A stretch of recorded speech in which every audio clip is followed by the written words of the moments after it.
నమస్తే, మీరు వింటున్నారు మానవ పరిచయం, మానవత్వానికి పరిచయం. ఈ రోజు మీరు ఆలోచన యొక్క శక్తిని చూస్తారు. ఫిర్దౌస్ యొక్క తర్కం కేవలం ఆమె ఇంటి వంటగదికి మాత్రమే పరిమితం కాకుండా దేశ చట్టంలో ఒక చారిత్రక మార్పును ఎలా తీసుకువచ్చింది. న్యాయమూర్తి హరీష్ చంద్ర కోర్టు నుండి తిరిగి వచ్చి ఒక అద్భుతమైన వార్తను అందిస్తారు. చట్టం యొక్క ఆమోదం. ఫిర్దౌస్ సలహా మేరకు ప్రభుత్వం కొత్త చట్టాన్ని ఆమోదించింది. ఇప్పుడు భిన్న సంప్రదాయంలో వివాహం చేసుకునే అబ్బాయి, అమ్మాయి యొక్క మతాన్ని అంగీకరించడం తప్పనిసరి అవుతుంది. దీని వలన మోసం మరియు వంచన అరికట్టబడుతుంది మరియు వివాహానికి ఆధారం నిజమైన ప్రేమ మాత్రమే కాగలదు. గర్భస్థ శిశువు యొక్క జ్ఞానం. హరీష్ చంద్ర జీ ఫిర్దౌస్ యొక్క ఉన్నతమైన మెదడును ప్రశంసిస్తారు మరియు గర్భస్థ శిశువు యొక్క కదలికను చూసి దానిని అభిమన్యువలే విలక్షణ ప్రతిభావంతుడిగా వర్ణిస్తారు, ఎందుకంటే తల్లి యొక్క మంచి ఆలోచనలు దానికి సంస్కారాలు ఇస్తున్నాయి. ఇక్కడ ఫిర్దౌస్ భర్త యొక్క స్వర్గపు ఆలింగనంలో మునిగి అపారమైన సుఖాన్ని అనుభవిస్తోంది మరియు అక్కడ కారాగారంలో నాసిర్ పై దుఃఖ పర్వతాలు విరిగిపడుతున్నాయి. నాసిర్ ఆలోచిస్తాడు, ఎందుకు తన ఆరాధనకు ఫలితం దొరకలేదు, ఎందుకు తన యవ్వనం జైలులో వృధా అయింది, ఎందుకు తన అబ్బాయి యొక్క అనారోగ్యంలో సేవ చేయలేకపోయాడు. కరుడుగట్టిన విధానం యొక్క శిక్ష. కొత్త చట్టం గురించి అతనికి తెలిసినప్పుడు అతని కపట వివాహం యొక్క ప్రణాళిక ధ్వంసం అవుతుంది. నాసిర్ ఇప్పుడు తనకు తప్పుడు ప్రేరణ ఇచ్చిన వారిని నిందించడం ప్రారంభిస్తాడు. తిరుగుబాటు మరియు పతనం. తీవ్ర నిరాశలో నాసిర్ దేవుడిపైనే తిరుగుబాటు చేశాడు. నేను ప్రమాణం చేస్తున్నాను, ఇప్పటి నుండి నేను ఎప్పుడూ ఆరాధన చేయను. తరువాత మరొక విషాదకర వార్త వస్తుంది. అబ్బా హుజూర్ మరణం. నాసిర్ పెరోల్పై ఉండగా నేరం చేసినందున అతని బెయిల్ కోసం న్యాయవాది నిరాశతో వెళ్తాడు. కానీ న్యాయమూర్తి హరీష్ చంద్ర, అదే ఫిర్దౌస్ యొక్క భర్త, ఏ తీర్పు ఇస్తారు? ఈ న్యాయస్థానం ఏ కొడుకును కూడా తన తండ్రి పట్ల ఆదరం మరియు కర్తవ్యం మార్గంలో అడ్డంకిగా మారలేదు. హరీష్ చంద్ర యొక్క అద్వితీయమైన ఔదార్యం. నాసిర్కు నిజమైన మనుషులు ఎవరు మరియు ప్రేమ అంటే ఏమిటో తెలియజేయగలదా? ద్వేషం యొక్క పతనం మరియు మానవత్వం యొక్క విజయానికి సంబంధించిన ఈ నిర్ణయాత్మక అధ్యాయాన్ని వినండి. మానవ పరిచయం లో మీరు వింటారు.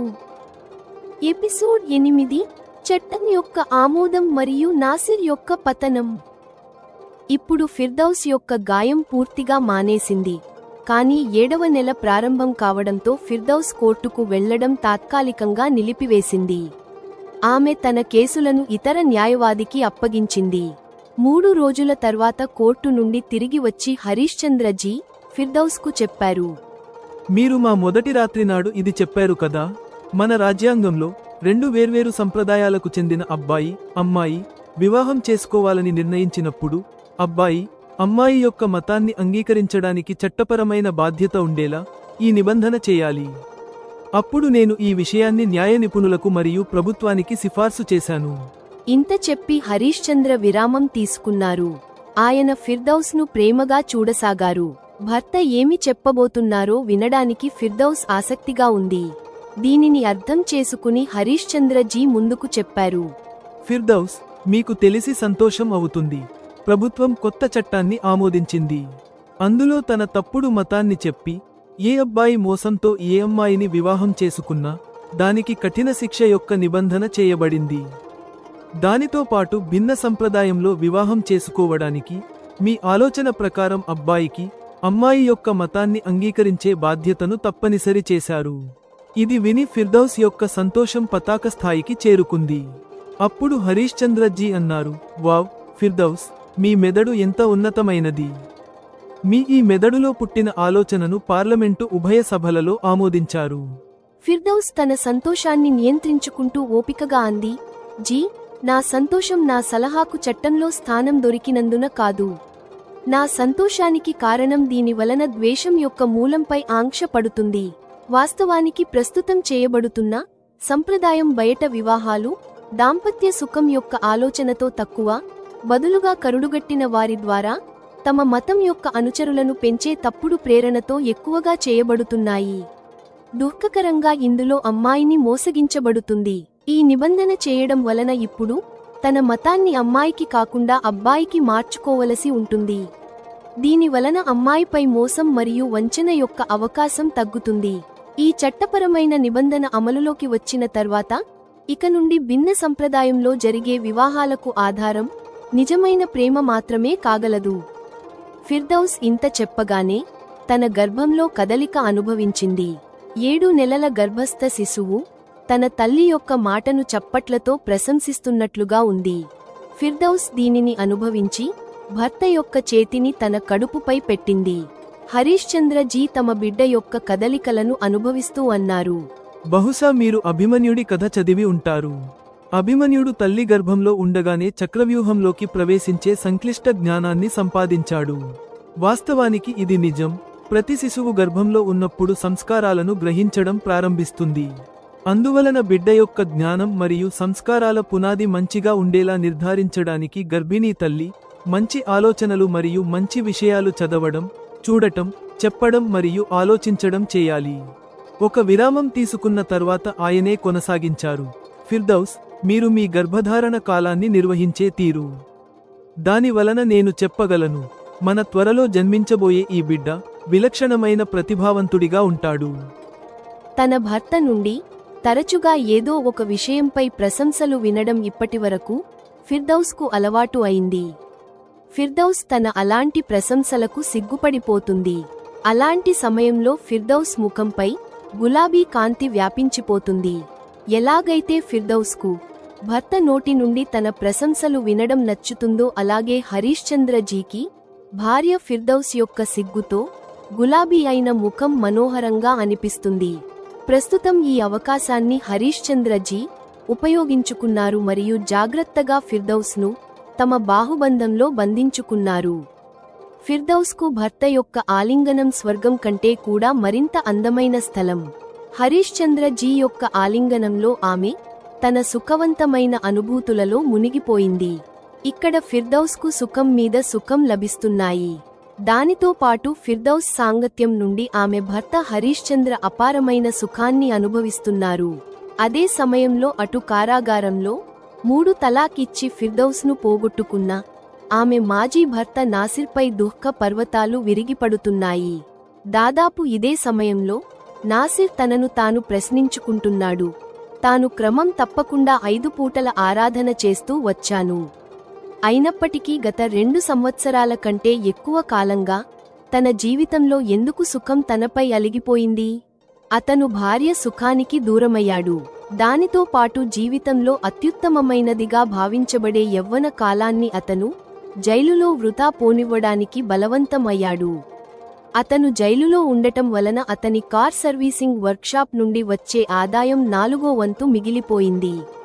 అబ్బా, తీవ్రంగా అనారోగ్యంతో ఉన్నారు. వారి చికిత్స కోసం అతను హాజరు కాలేకపోతున్నాడు. మత సేవ కోసం అతను తీసుకున్న చర్యలు విఫలమయ్యాయి. అంతేకాకుండా ఫిర్దౌస్పై అతను ప్రాణాంతక దాడికి ప్రయత్నించిన కేసు ఫిర్దౌస్ భర్త యొక్క న్యాయస్థానంలోనే విచారణకు వచ్చింది. ఈ న్యాయమూర్తి అతనికి ఎంత కఠిన శిక్ష ఇస్తారో తెలియదు. ఒకవేళ కఠిన శిక్ష ఇచ్చి మరో 4-6 సంవత్సరాలు జైలులో ఉండాల్సి వస్తే అప్పుడు విడుదలైన తర్వాత అతని జీవితంలో ఏమి మిగిలి ఉంటుంది? ఈరోజే అతను ఖైదీలలో కొత్త చట్టం గురించి చర్చ విన్నాడు. అందులో సంప్రదాయం బయట వివాహం చేసుకోవడానికి అబ్బాయి మతాన్ని మార్చుకోవడం తప్పనిసరి చేశారు. ఇది విన్న తర్వాత అతను ఆలోచించడం ప్రారంభించాడు. తన కపట రూపంలో యోగేష్గా మారి ఒక కాఫీర్ అమ్మాయిని వివాహం చేసుకునే ప్రణాళిక ఇప్పుడు అక్కడే ఉండిపోతుంది. ఈ ఆలోచనలన్నింటి నుండి పుట్టిన తీవ్ర నిరాశలో అతను ఇప్పుడు తప్పుడు ప్రేరణతో ఫిర్దౌస్ యొక్క గర్భస్థ శిశువును చంపాలని కోరుకున్న వారిని నిందించడం ప్రారంభించాడు. అతను ఇంకా ఈ మానసిక కుంగుబాటులో మునిగి ఉన్నప్పుడే ఒక గార్డు వచ్చి అతనికి చెప్పాడు, మీ న్యాయవాది మిమ్మల్ని కలవడానికి వచ్చారు. అప్పుడు అతన్ని న్యాయవాదిని కలవడానికి తీసుకువెళ్లారు. అక్కడ న్యాయవాది తెలిపారు, చెప్పడానికి నాకు దుఃఖం అవుతోంది. మీ అబ్బా హుజూర్ మరణించారు. ఇది విని నాసిర్ వెక్కి వెక్కి ఏడవసాగాడు. ఏడుస్తూ అతను గొణుగుతున్నాడు. ఎవరైతే నా కోసం తమ జీవిత సుఖాన్ని త్యాగం చేశారో ఆ అబ్బా హుజూర్ యొక్క జీవితం కోసం నేను ఏమీ చేయలేకపోయాను. నాలాంటి దురదృష్టవంతుడైన కొడుకు ప్రపంచంలో ఇంకెవరైనా ఉంటారా? న్యాయవాది మరుసటి రోజు అతని అబ్బా యొక్క అంత్యక్రియల సమయంలో జైలు నుండి అతని విడుదల కోసం కోర్టు నుండి బెయిల్ మరియు కస్టడీ పెరోల్ కోసం దరఖాస్తులపై నాసిర్ యొక్క సంతకాలు తీసుకున్నారు. అప్పుడు అతను న్యాయవాదిని అడిగాడు, ఆ దుష్టుడు న్యాయమూర్తి నా బెయిల్ను అంగీకరిస్తాడని మీకు అనిపిస్తుందా? న్యాయవాది తెలిపారు, మీరు పెరోల్పై ఉన్నప్పుడు నేరం చేశారు. ఈ కారణంగా మీ బెయిల్ మరియు పెరోల్ ఆమోదించబడే అవకాశం లేదు. అయినప్పటికీ ప్రయత్నం చేయాలి. మీ తండ్రి అంత్యక్రియల గురించి ప్రశ్న ఉంది కదా? న్యాయవాది ఇది చెప్పి వెళ్లిపోయారు. ఒకదాని తర్వాత ఒకటి విరిగిపడుతున్న దుఃఖ పర్వతాలు నాసిర్ను తిరుగుబాటుదారునిగా మార్చాయి. అతని క్రమం తప్పకుండా చేసే ఆరాధన వ్యర్థం అని అతను అనుకున్నాడు. ఈ ఆలోచన తర్వాత అతను తనలో తాను అన్నాడు, నేను ప్రమాణం చేస్తున్నాను, ఇప్పటి నుండి నేను ఎప్పుడూ ఆరాధన చేయను. మరుసటి రోజు అతన్ని కోర్టుకు తీసుకువెళ్లారు. అతని కేసు మొదట వినబడింది. దీనిపై న్యాయమూర్తి హరీశ్చంద్ర అన్నారు, ఈ న్యాయస్థానం ఏ కొడుకును కూడా తన తండ్రి పట్ల ఆదరం మరియు కర్తవ్యం మార్గంలో అడ్డంకిగా మారలేదు. హరీశ్చంద్ర జీ అతని షరతులతో కూడిన బెయిల్ను అంగీకరించారు. అప్పుడు అతను నేరుగా శ్మశానవాటిక వైపు తీసుకెళ్లబడుతూ, ఫిర్దౌస్ భర్త అయిన ఈ న్యాయమూర్తి తన పట్ల ఇంత ఉదారంగా ఎలా ఉండగలరు అని నమ్మలేకపోతున్నాడు.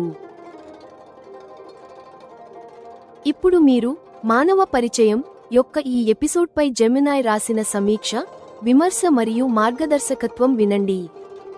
ఉపశీర్షిక: చట్టం యొక్క ఆమోదం మరియు నాసిర్ యొక్క పతనం. ఈ ఎపిసోడ్ కథానాయిక యొక్క మేధో వికాసం మరియు విలన్ యొక్క నైతిక పతనాన్ని సమాంతరంగా ఉంచుతుంది. ఫిర్దౌస్ యొక్క ఆలోచన జాతీయ చట్టంగా మారడం ఆమె దూరదృష్టిని ధృవీకరిస్తుంది, అయితే నాసిర్ యొక్క వ్యక్తిగత విషాదాలు అతన్ని నైతిక శూన్యంలోకి నెట్టివేస్తాయి. 1.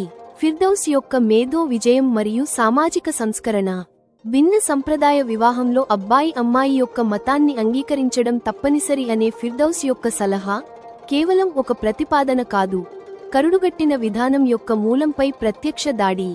ఈ చట్టం నిజమైన ప్రేమ మరియు మోసం లేని వివాహానికి మార్గం సుగమం చేస్తుంది, ఎందుకంటే తప్పుడు ప్రేమ యొక్క సంభావ్యత తగ్గుతుంది. ఫిర్దౌస్ యొక్క ప్రకటనకు గర్భస్థ శిశువు చప్పట్లు కొట్టడం ఈ ఆలోచన యొక్క స్వచ్ఛత మరియు మానవత్వంపై ఒక అద్భుతమైన ముద్ర వేస్తుంది. గర్భధారణ మరియు సంస్కారాలు. హరీశ్చంద్ర అభిమన్యుని ఉదాహరణ ఇవ్వడం వలన ఫిర్దౌస్ యొక్క సానుకూల ఆలోచన మరియు ఉన్నతమైన ఆలోచనలు వారి పుట్టబోయే బిడ్డ యొక్క సంస్కారాలకు పునాది వేస్తున్నాయని చూపిస్తుంది. ఇది ఆరోగ్యకరమైన సమాజానికి అవసరం.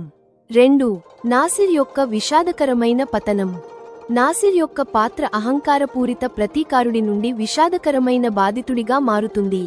అతను తన వైఫల్యాలకు దేవుడిని మరియు పరిస్థితులను నిందిస్తాడు, అయితే అతని స్వంత అమానవీయ చర్య, గర్భస్థ శిశువుపై దాడి, అతని దుస్థితికి అసలు కారణం. చివరి విశ్వాసం విచ్ఛిన్నం, తండ్రి మరణం మరియు కొత్త చట్టం యొక్క వార్త అతని అన్ని ప్రతీకార మరియు కపట, యోగేష్ ప్రణాళికలను ధ్వంసం చేస్తుంది.